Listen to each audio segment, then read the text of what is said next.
Perkenalkan, nama saya Nanda Rizky Tambulan. Saya dari kelas MIN 1901. Di sini saya akan menjelaskan sebuah tentang komunikasi interpersonal.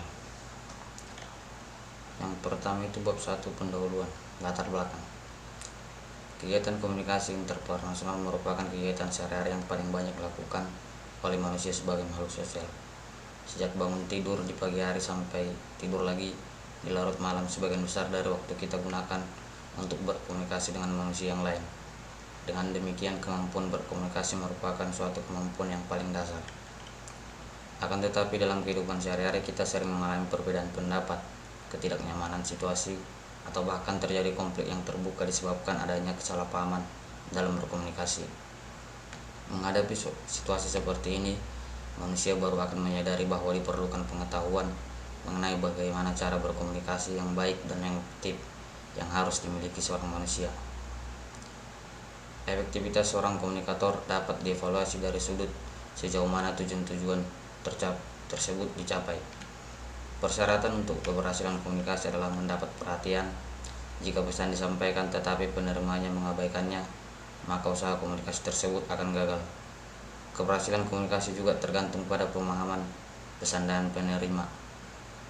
Jika penerima tidak mengerti pesan tersebut, maka tidaklah mungkin akan berhasil dalam memberikan informasi atau mempengaruhinya.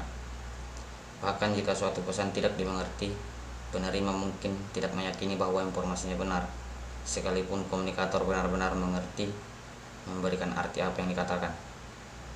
Kemampuan berkomunikasi interpersonal yang baik dan efektif sangat diperlukan oleh manusia agar dia dapat menjalani semua aktivitasnya dengan lancar, terutama ketika seseorang melakukan aktivitas dalam situasi yang normal, misalnya dalam lingkungan kerja.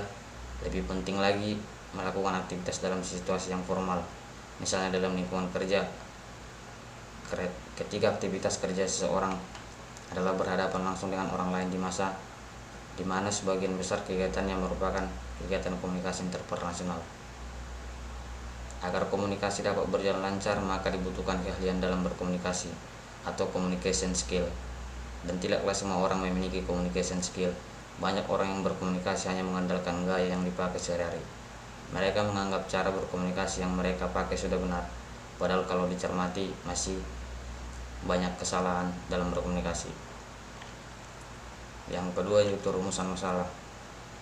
Pertanyaan pertama, apa yang dimaksud dengan komunikasi interpersonal? Yang kedua, hal-hal apa saja yang diperhatikan dalam komunikasi interpersonal? Yang ketiga, bagaimana memupuk keahlian komunikasi interpersonal? Yang keempat, bagaimana pentingnya keahlian komunikasi interpersonal dalam komunikasi? Bab kedua, pembahasan. Yang pertama itu pengertian komunikasi interpersonal. Komunikasi dapat didefinisikan sebagai penyampaian informasi antara dua orang atau lebih. Komunikasi merupakan suatu proses yang vital dalam organisasi, karena komunikasi diperlukan bagi efektivitas kepemimpinan, perencanaan, pengendalian, koordinasi, latihan manajemen konflik, serta proses-proses organisasi lainnya. Komunikasi interpersonal biasanya didefinisikan oleh komunikasi ulama dalam berbagai cara, biasanya menggambarkan peserta yang tergantung pada satu sama lain, memiliki sejarah bersama. Hal yang dapat melibatkan satu pada satu percakapan atau individu berinteraksi dengan banyak orang dalam masyarakat. Ini membantu kita memahami bagaimana mengapa orang berperilaku dan berkomunikasi dengan cara yang berbeda untuk membangun dan menegosiasikan realitas sosial. Sementara komunikasi interpersonal dapat didefinisikan sebagai area sendiri studi. Itu juga terjadi dalam konteks lain seperti kelompok dan organisasi. Komunikasi interpersonal adalah termasuk pesan pengiriman dan penerimaan pesan antara dua atau lebih individu. Hal ini dapat mencakup semua aspek komunikasi, seperti mendengarkan, membujuk, menegaskan, atau komunikasi nonverbal, dan banyak lagi. Individu juga berkomunikasi pada tingkat interpersonal berbeda, tergantung pada siapa yang mereka terlibat dalam komunikasi. Sebagai contoh, jika seseorang berkomunikasi dengan anggota keluarga, bahwa komunikasi akan lebih dari mungkin berbagai jenis komunikasi yang digunakan ketika terlibat dalam tindakan komunikatif dengan teman atau penting lainnya. Yang kedua, persepsi interpersonal dan konsep diri dalam keahlian komunikasi interpersonal.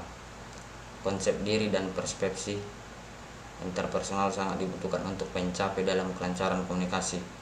Orang yang lancar dalam berkomunikasi berarti orang tersebut mempunyai keahlian dalam berkomunikasi. Persepsi interpersonal besar pengaruhnya bukan saja pada komunikasi interpersonal, tetapi juga pada hubungan interpersonal. Karena itu, kecermatan persepsi interpersonal akan sangat berguna untuk meningkatkan kualitas komunikasi interpersonal kita. Faktor-faktor personal yang mempengaruhi persepsi interpersonal diantaranya adalah pengalaman, motivasi, kepribadian, stereotyping, serta atribusi. Faktor-faktor yang mempengaruhi konsep diri diantaranya adalah orang lain dan kelompok.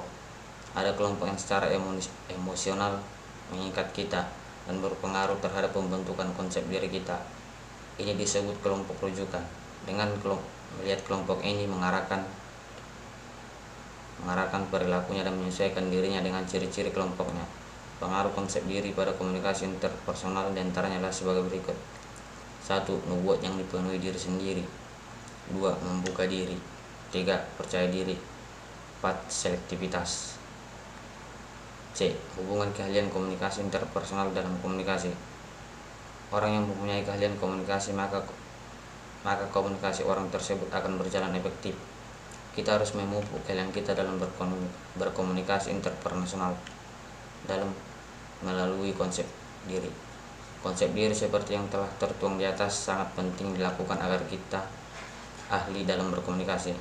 Komunikasi yang efektif ditandai dengan hubungan interpersonal yang baik. Kegagalan komunikasi sekunder terjadi bila isi pesan yang kita pahami, tetapi hubungan dengan komunikasi menjadi rusak. Pendekatan ini pun menyatakan ada 5 kemampuan orang yang harus dimiliki, yaitu 1. Konfidensi atau percaya diri.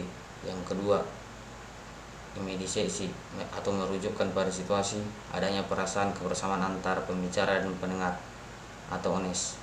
Yang ketiga, interaction management, maksudnya adalah kemampuan untuk mengontrol interaksi demi memuaskan kedua belah pihak perilaku komunikasi.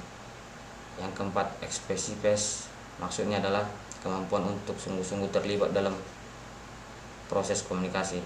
Yang terakhir, order orientation, maksudnya kemampuan untuk beradaptasi dengan orang lain selama proses komunikasi interpersonal berlangsung.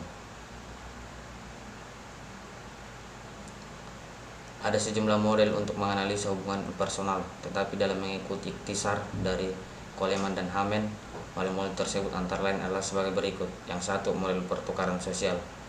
Model ini memandang hubungan interpersonal sebagai suatu transaksi dagang. Orang berhubungan dengan orang lain karena mengharapkan sesuatu yang memenuhi kebutuhannya. Yang kedua itu model peranan masyarakat. Model peranan melihatnya sebagai panggung sandiwara. Di sini setiap orang harus memainkan perannya sesuai dengan naskah yang telah dibuat masyarakat.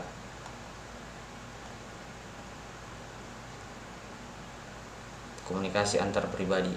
Komunikasi antar pribadi merupakan proses pemberian dan penerimaan pesan antara dua atau diantaranya orang-orang dalam kelompok kecil melalui satu aluran atau lebih, dengan melibatkan beberapa pengaruh dan umpan balik. Komunikasi antar pribadi melibatkan hubungan pribadi antara dua individu atau lebih. Dalam proses konseling, komunikasi antara pribadi memungkinkan terjadinya interaksi yang bersifat pribadi antara konselor dan klien. Oleh karena itu, keterampilan komunikasi antara pribadi perlu dikuasai oleh konselor untuk menunjang keefektifan konseling. Komunikasi antara pribadi ditandai dengan 1. Perkiraan berdasarkan informasi psikologis. Yang kedua, interaksi berdasarkan pengetahuan yang lebih jelas. Dan yang ketiga, interaksi berdasarkan aturan yang dibuat secara pribadi. Maksud komunikasi antara pribadi ialah untuk 1. Menentukan diri sendiri, 2. Menentukan dunia luar, 3. Membentuk dan memelihara hubungan yang bermakna dengan orang lain. Yang keempat, mengubah sikap dan perilaku sendiri dan orang lain. Yang kelima, bermain dan hiburan. Yang keenam, memberikan bantuan.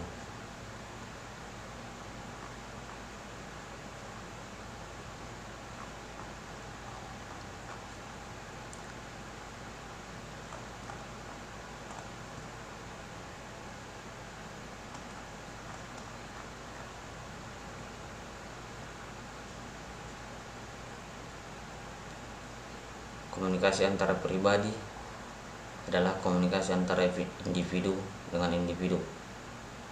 Bentuk khusus dari komunikasi antara pribadi ini adalah komunikasi diadik yang melibatkan hanya dua orang secara tatap muka, yang memungkinkan setiap pesertanya menangkap reaksi orang lain secara langsung, baik secara verbal ataupun non-verbal, seperti suami istri, dua orang sejawat, dua sahabat dekat, seorang guru dan dengan seorang muridnya, dan sebagainya.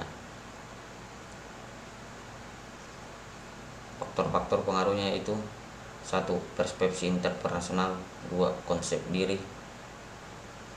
Yang ketiga, interaksi interpersonal. Yang keempat, hubungan interpersonal. Bab 3 penutup. Kesimpulannya, komunikasi interpersonal adalah termasuk pesan pengiriman dan penerimaan pesan antara dua atau lebih individu. Hal ini dapat mencakup semua aspek komunikasi seperti mendengarkan, membujuk, menegaskan, atau komunikasi nonverbal, dan banyak lagi. Sebuah konsep utama komunikasi interpersonal terlihat pada tingkat komunikatif, ketika ada individu yang terlibat tidak seperti bidang komunikasi seperti interaksi kelompok, di mana mungkin ada sejumlah besar individu yang terlibat dalam tindakan komunikatif. Konsep diri dan persepsi interpersonal sangat dibutuhkan untuk pencapaian dalam kelancaran komunikasi. Orang yang lancar dalam berkomunikasi berarti orang tersebut mempunyai keahlian dalam berkomunikasi. Persepsi interpersonal besar pengaruhnya bukan saja pada komunikasi interpersonal, tetapi juga pada hubungan interpersonal. Karena itu, kecermatan persepsi interpersonal akan sangat berguna untuk meningkatkan kualitas komunikasi interpersonal kita. Orang yang mempunyai keahlian komunikasi, maka komunikasi orang tersebut akan berjalan efektif. Kita harus memupuk keahlian kita dalam komunikasi interpersonal melalui konsep diri. Konsep diri seperti yang telah tertuang di atas sangat penting dilakukan agar keahlian kita dalam berkomunikasi. Komunikasi yang efektif ditandai dengan hubungan interpersonal yang baik. Sekian presentasi dari saya. Saya ucapkan terima kasih.